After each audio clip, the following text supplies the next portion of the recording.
Welcome to the Calm Analytics channel. I'm Boris Tiesenghausen. Today, December 2nd, we have a very eventful episode. So in this episode with Safari, Putin's shadow fleet has already lost 4 tankers in 3 days. It seems Ukraine has decided to impose a blockade on Putin in the Black Sea. Paranoia in Crimea. The occupiers will soon allow passage across the Crimean Bridge, but only on bicycles. A personal greeting to Kadyrov was sent by Ukrainian special services. Ukrainian drones flew over 1,000 kilometers and set fire to an FSB building right under his nose. Kadyrov's nose, that is.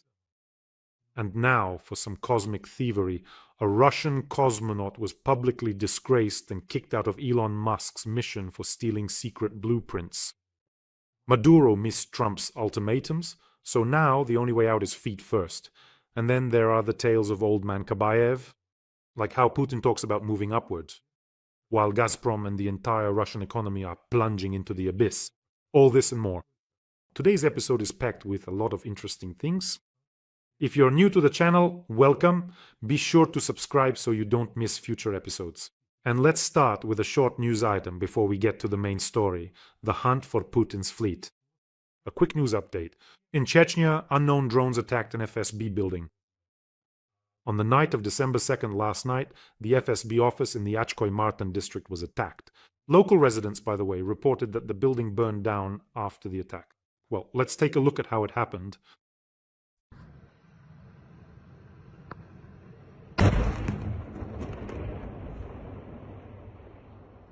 So, Kadyrov, who used to say that Chechnya is the safest place and that nothing would ever reach here, well, here you go. Well, there you have it. By the way, the drone flew over the occupied territories of Ukraine, over Kuban, over Stavropol, over the Caucasus, and no one shot it down. So what is this? What happened to the air defense system of the southern district? By the way, one wants to ask, why didn't the main hero of Chechnya, Ramzan Kadyrov's son, Adam, shoot down this drone with his golden pistol that he likes to dance with at various public events? So what were all those dozens of medals and orders awarded to him for? And here's the main news. It's a black week for Russia's shadow fleet. Ukraine is completely changing the rules of the game for Russia in the Black Sea, declaring a hunt on the Russian shadow fleet. And some very interesting events are now taking place in the Black Sea waters. So 2 more tankers that service Russia have been hit in the Black Sea, just so you understand the scale of the disaster for Putin's wallet. This is not a random incident. This is a systematic hunt for the Russian shadow fleet. And here they are, our 2 new heroes from the going down section, 2 tankers. The first tanker is Mid-Volga 2. 80 miles from Turkey, it was attacked in deep waters. Now, this is very interesting. According to the official story, this tanker was transporting sunflower oil from Russian ports. But it's a chemical tanker, meaning it carries chemicals and petroleum products. It took a hit to the side, suffered damage to its pumping equipment, and headed for repairs in Sinop. Well, now about the sunflower oil that this tanker was supposedly transporting. Of course, I switched on my favorite nitpicking mode and checked the routes, and what this Mid-Volga 2 used to transport before. So it operated like a shuttle, both in the Azov and Black Seas ports like Rostov-on-Don, Azov or Taganrog, and then transshipment in the Kerch Strait. It carried diesel, carried fuel oil, and sometimes chemicals. Tankers, chemical carriers. And in general, they're tanks, these so-called tanks, to load sunflower oil into them after diesel or fuel oil. I think those who work in this field will back me up. It's an outrageous sacrilege. Some kind of sacrilege. That is, you have to wash them out specially because the tanks are coated with epoxy resin.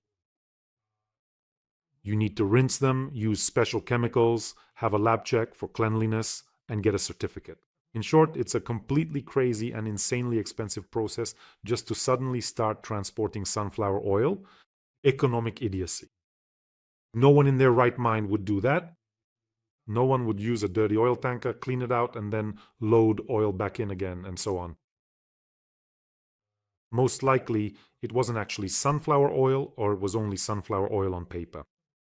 Well, what can you do? By the way, Mr. Erdogan expressed concern over the strikes on the Russian Shadow Fleet, and before that Mr. Tokayev expressed concern over the strikes on the Russian port of Novorossiysk. Well, for our part, we also expressed concern, no, deep concern. After all, they were hit in the deep sea. We expressed deep concern, but unfortunately, there's nothing we can do about it. This is a blow to Putin's wallet and to the war budget. This is something all politicians should take note of. And by the way, they understand this perfectly well. This is a matter of survival for Ukraine and Ukrainians. That's why the money going to Putin for the war will be destroyed wherever it is found. Even if you hug the Turkish coast or go somewhere else, they will still be destroyed. And the second tanker also got hit in the side of the Crystal East tanker. This happened just this morning. You know where they caught this one? Near Cape Tarkankut in Crimea, in occupied Crimea. It was already sailing under the Russian flag. So here it was a direct hit. The Magura V5 drone struck the engine room, causing a loss of propulsion. The tanker tried to hide along the Crimean coast, but that didn't save it. Moreover, it was sailing just like all the other tankers, thieves. They all turn off their transponders either when entering Russian ports on the Black Sea or when approaching Crimea. They turn off their transponders. Well, they tried to hide their entries into Russian ports, but it didn't work. Do you know what trick they're using now, these tanker thieves who are either transporting fuel for Russian troops or sanctioned oil? They leave Novorossiysk or sometimes Kerch and hug the coast, along the Crimean shore. They pass under the cover of the S-400 coastal air defense systems. There are also Panzer systems at Tarkankut and in Feodosia as well. And they think that the Russian Coast Guard and the electronic warfare systems in Crimea will protect them. But as we can see, that's not the case. They weren't protected. You see how it can turn out. So the conclusions. That's already 4 tankers hit in the last 3 days. Whether you're heading to Crimea, Turkey, or even near Novorossiysk, they'll get you anyway. Russia, without hesitation, keeps striking Odessa when there are foreign ships docked for loading. And Ukraine is paying them back. And now they've shown that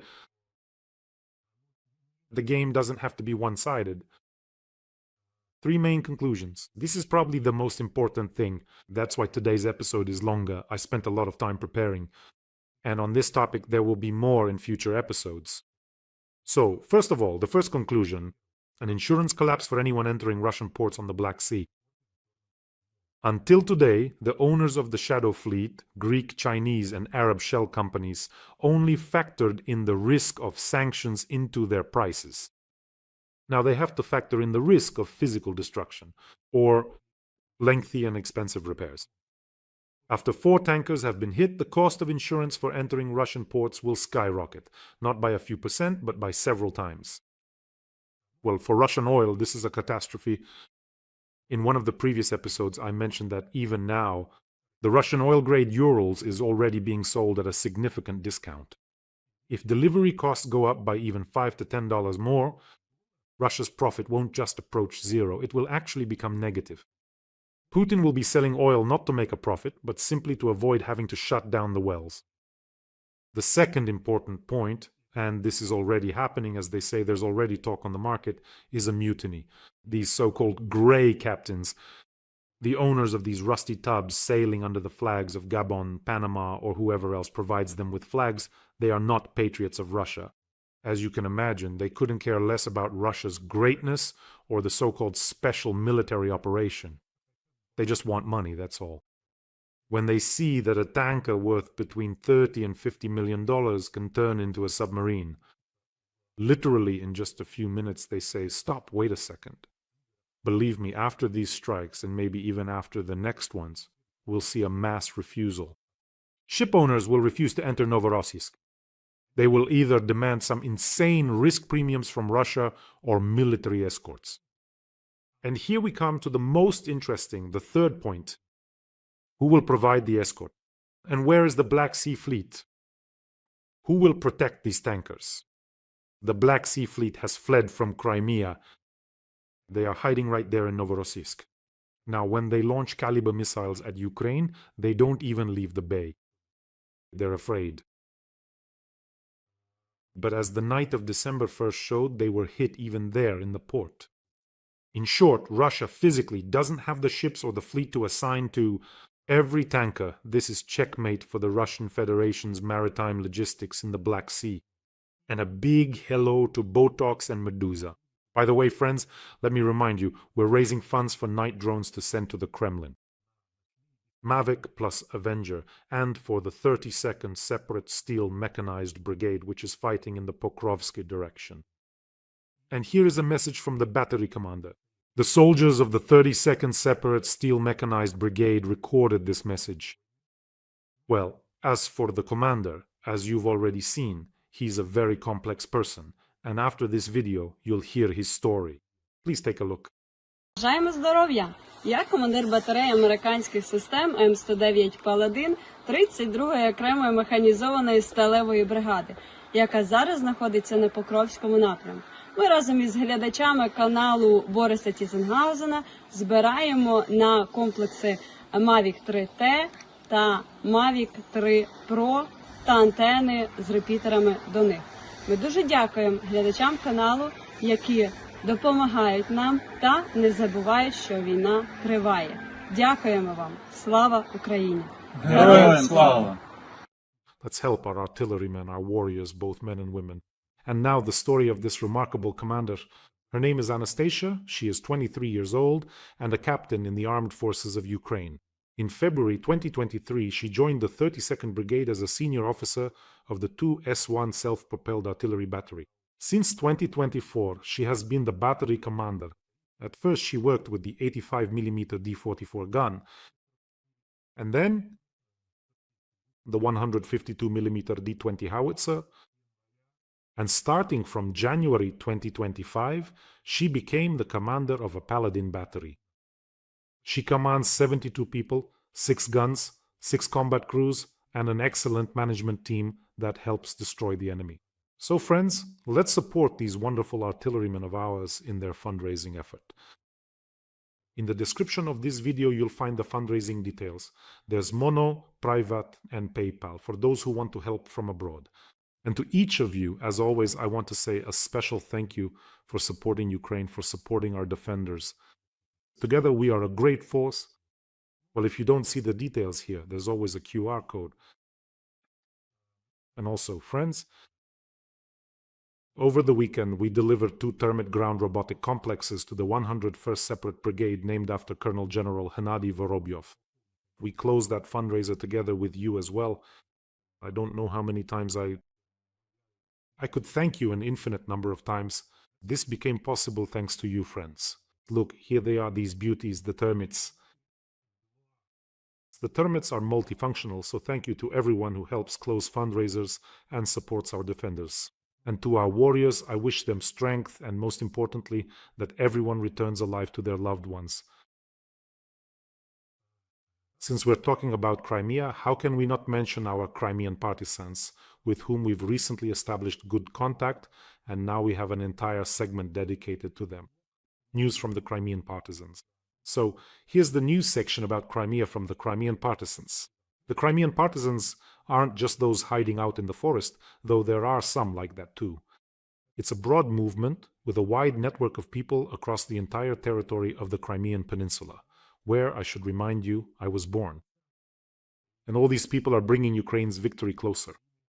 So what are the partisans' news reports about? Strikes on military and infrastructure targets. They have become more frequent. Recently, the Ukrainian Navy, together with special forces, struck the Saki airbase, hitting the airfield in Novofedorivka. They hit the hangars with drones, Orion and Forepost. They took out the air defense system, destroyed 1 Pantsir. All in all, they did a good job. Now, about fear and loathing in occupied Crimea. The paranoia there has reached cosmic proportions among the local occupation authorities. First, they banned electric and hybrid vehicles from crossing the Crimean Bridge, starting November 3rd. Why? Because they think that explosives can be hidden in the battery of an electric car. If it suddenly catches fire, it would be simply impossible to put it out. It would burn through that concrete bond in the form of the Crimean Bridge. But that's not all. They decided not to stop there. They decided to make it so that only cyclists in shorts could ride across the Crimean Bridge. They also banned passage if, for example, you have a minivan or some kind of family car and you decided to remove the back seats. Then that's it. You won't be going anywhere. Because if you remove the seats, it means you must have something hidden in there somewhere. Empty space in your car gives FSB agents panic attacks. In other words, they think that on the X-ray they might miss something. Well, in general, their logic is rock solid. Soon enough, well, actually, trains carrying explosives or flammable materials haven't been allowed through there for a long time now. So soon Putin will be standing sadly on the Russian side on a little piece of the Crimean Bridge, standing on the remains, feeling sad and nostalgic, remembering how it used to be. So yes, they've also decided to significantly raise utility rates in Crimea. Well, who else is supposed to pay for the war? Let the residents of occupied Crimea pay. Nothing can be done. About gasoline. Gasoline has slowly started to appear at gas stations, not everywhere, but some places. But it's some kind of strange gasoline. Locals say it smells like paint and cars are stalling. Someone is making good money by adulterating this gasoline. But it's fine, it's fine. Soon, drones will make eco-friendly transport fashionable. Carriages, carts, coaches, stagecoaches, everything will be in Crimea. In general, all this news from Crimea reminds me of something, as if I'm immersing myself in the movie Mad Max. Remember, there was a hunt for gasoline, and for water too. There was a hunt for water as well. There are problems in Crimea. Putin, look at what you do to the territories you occupy. It's as if some kind of wizard touched it and turned it into a foul sludge. Well, let's move on, friends, to direct sanctions. So-called critically important facilities have also been completely destroyed in the illegally occupied Crimea, where in general such actions are deemed absolutely necessary. All this militarized filth needs to be burned out with a red-hot iron. And here probably the people of Odessa should be pleased, because the launch site for Shaheds, located at Cape Chowda, was hit. That's exactly where the Shaheds are launched from, Cape Chowda, and then they fly toward Odessa. They struck it. Recently, the armed forces of Ukraine struck the hangars. Wherever they could reach, that's where they hit. Cape Chowda is the eastern tip of the Feodosia Bay. It's on the Kerch Peninsula. It's quite an ideal spot. There was a training ground there since Soviet times. I've been to those places: steppe, cliffs, winds, but also huge empty beaches. There are no large settlements there. No, none nearby. They don't border it directly. So it was easy for the Russians to hide launchers and runways, but even those were reached. Yes, that's exactly where the 31st Test Center was during the Soviet Union for decades. Missiles were shot down there, new weapons were tested, and so on. Well, in short, they got what was coming to them. Until recently, by the way, the Russians thought that Chowda was a really deep rear area, that Crimea was sealed off from all sides. Not even a fly or a mosquito could get through. I don't know anyone else either. But Ukrainian drones did get through and hit those hangars. So burn bright, you ghouls. This is for Odessa. And let me remind you, since we're talking about Feodosia, not so long ago actually. There in Feodosia, the largest oil depot, the oil terminal, was burned down. Basically, only a couple of tanks are left there now. So with gasoline, they'll have to transfer it to some other tanks somehow, but that's just how it turned out. I think that when the meter-and-a-half-tall conqueror in the Kremlin finally dies, Russians will be studying about Crimea in schools. A section of history called The Demise of the Black Sea Fleet. They'll be taught about it there. About how, in the bays of Crimea and in the open sea, Ukraine destroyed the Black Sea Fleet until its remnants shamefully fled to Novorossiysk. Well, Ukraine got there and is finishing them off. It's just that in Feodosia, the armed forces of Ukraine attacked what was once a large landing ship, Novocherkassk. Storm Shadow cruise missiles have arrived. I remembered this news because then one of the local residents is showing a report right here on local TV. He says, back then they said, oh, it's just a pop, nothing serious, just some grass burning, some ants accidentally carried a burning leaf, and that's why it caught fire, and so on. So one of the local residents was telling the story, saying it hit so hard there were 2 explosions. The first one was small, but the second one hit so hard, he says, that we found pieces of that ship right there in the city. That's how far they flew. According to some analysts, that large landing ship Novocherkassk was loaded with Shaheds that had been brought from Iran. Back then, they were still transporting them. At that time, Alabuga wasn't really operating yet. That's how it goes sometimes. By the way, friends, don't forget to subscribe to this channel. Here, we're not only fighting against Russian propaganda, but also exposing Russian lies. By the way, Putin spends hundreds and hundreds of millions on this propaganda, and we're also making sure that Russia will never wash away the shame of this war. Never. So make sure to subscribe. A news story that sums up all of Russia. I just couldn't ignore this news. Just think about it. Russian cosmonaut Oleg Artemyev was removed from the Crew 12 team. Why? He was taking photos of SpaceX documents and tried to take secret information out on his phone. He tried to take it out. Crew 12 is the 12th operational mission of Elon Musk's SpaceX spacecraft, which is headed to the ISS, the International Space Station. So, under the agreement, what is a Russian cosmonaut doing there as part of the agreement between the US and the Russian Federation, between NASA and Roscosmos? There is always one Russian on the crew of the American spacecraft, and there is always one American on the crew of the Russian Soyuz.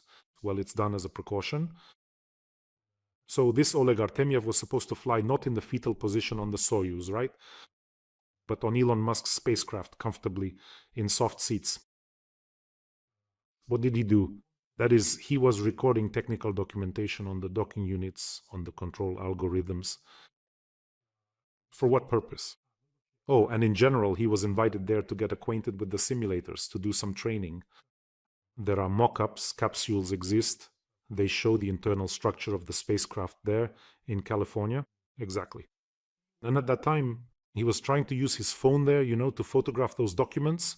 Some of them, the ones he could reach. For what purpose? You might ask, well, why are you taking pictures? Go ahead and take a picture, even with an iPhone, like this. You still won't be able to make it. In Russia, they've been trying for years to build their own spacecraft, the Oriole. That's the former spacecraft that used to be called Federation. It only exists as mock-ups. And here, probably, someone at Roscosmos told him, hey, take pictures of those documents. See how Musk has everything done. And we'll just copy it here.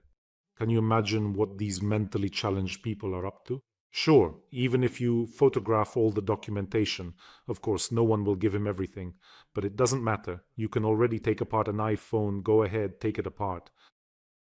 Put it back together. Create your own just like it. No, you can take apart a Mercedes. Can you? You can? Take it apart. Create a Russian Mercedes.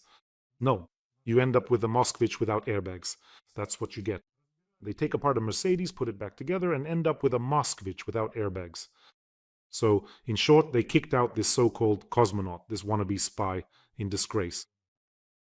Honestly, it's just a total embarrassment on a universal scale, a cosmic scale, I would say. So now, if there was even one area left where Russia and the US still cooperated, the Kremlin has shown that they're not going to space to advance science, but to steal blueprints. By the way, Artemyev is a hero of Russia and a deputy of the Moscow City Duma. But what else can he do if their suitcase Führer Putin has willed it so? Just remember his legendary monologue about grab and snatch. Someone asked him at a forum when they were discussing shale oil and gas extraction. Someone asked Putin. And they were discussing why Russia hadn't started extracting it yet. What did Putin say back then? He said, we'll wait until the Americans spend money on new technologies, and then we'll just grab and snatch. You see, this is just the perfect larval form of Putin. She went there to snap photos on her phone, documents. In other words, in Russia, power is held by a thieving, cowardly, insecure thug terrorist. That's all there is to it. If the entire civilized world finally accepts this and starts calling him what he is, then all his actions will immediately become clear. He has been stealing his whole life. When he worked at the St. Petersburg mayor's office, he stole. He's stealing now, and on top of that, he demands that the loot be legalized. He's asking for Donbas to be recognized. By the way, I think Witkoff, who is probably about to meet with Putin right now somewhere after this meeting, should definitely check his wallet. Another piece of news, we've got some new details. It turns out Donald Trump issued ultimatums not only to Putin, and not just once, by the way, but also to the dictator Maduro. In a phone conversation with the head of Venezuela, dictator Maduro, Trump gave him a deadline to step down until November 28th so that he could safely leave the country with his family. Reuters reports this. But the fact that Maduro did not leave the country when the deadline expired prompted Trump to announce the closure of Venezuelan airspace. So Maduro remains in the Miraflores palace. He decided to play diehard maybe, or believed, I don't know, that the Russians or the Chinese would save him. Well, Trump's reaction was immediate. We're closing all airspace, which in practice, this means that if Maduro now wants to jump into his jet and fly off to Havana or Moscow, he can't. His plane will either be forced to land by US fighter jets or it will be shot down. So he's a hostage in his own country. Trump, by the way, acted like, Don Corleone. There's this principle, silver or lead. In other words, take the silver and get out or you'll get the lead. Well, apparently Maduro didn't choose the silver. Another important point. I think it's underestimated, I don't know. Maybe not fully explored somehow.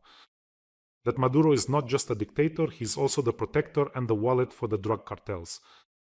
If he had agreed to a deal with the Americans and taken off somewhere, he would have basically betrayed, first of all his military leadership, which is involved, the top military leadership is involved in dealings with the cartel of the Suns.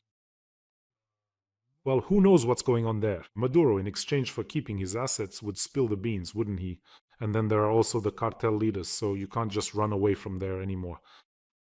So I think they made it pretty clear to Maduro, or hinted to him that he's not going anywhere. Yeah, that's what you call being managed. Well, let me wrap up the news. This one popped up literally right before recording. Today there's a forum taking place in Russia. Russia is calling. Who is it calling and where to? Maybe it's calling someone to the bottom, and Putin is speaking there at this plenary session. The main topic of the forum, please try not to laugh. Moving upward. Bold decisions for Russia's new economy. What kind of upward movement are you talking about, you bald-headed fool? What kind? You've ruined the entire Russian economy with your crooked little hands. Whole industries have sunk, like the Kursk submarine, coal, machine building. Your Gazprom, Russia's gas monopoly, is bankrupt. Your dependence on China is at a level it's never been before. Lost markets, sanctions, loss of geopolitical influence. Central Asian countries are turning to China. You lost Syria. Moldova is with Romania. You screwed up with your pro-Russian candidates. The list could go on and on. What kind of upward movement are you talking about? NATO is already at your border. Over 1,000 kilometers of new border with NATO thanks to Finland. What kind of upward movement are you talking about?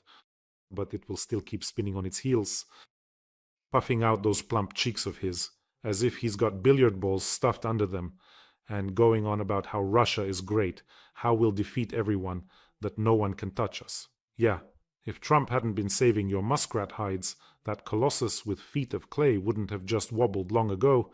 It would be lying flat, and around that fallen colossus, who knows how many Putin replicas would be crawling by now. Friends, take care of yourselves and your loved ones. Subscribe to this channel, and let's help our artillerymen, Anastasia and her subordinates. Let's help them out. Remember what donations mean? For the artillerymen, it's a guaranteed destroyed occupier and their equipment. So the payment details are in the description. I'm asking you, let's help them. We only have a little left to collect for them. Wishing everyone a peaceful day and glory to Ukraine.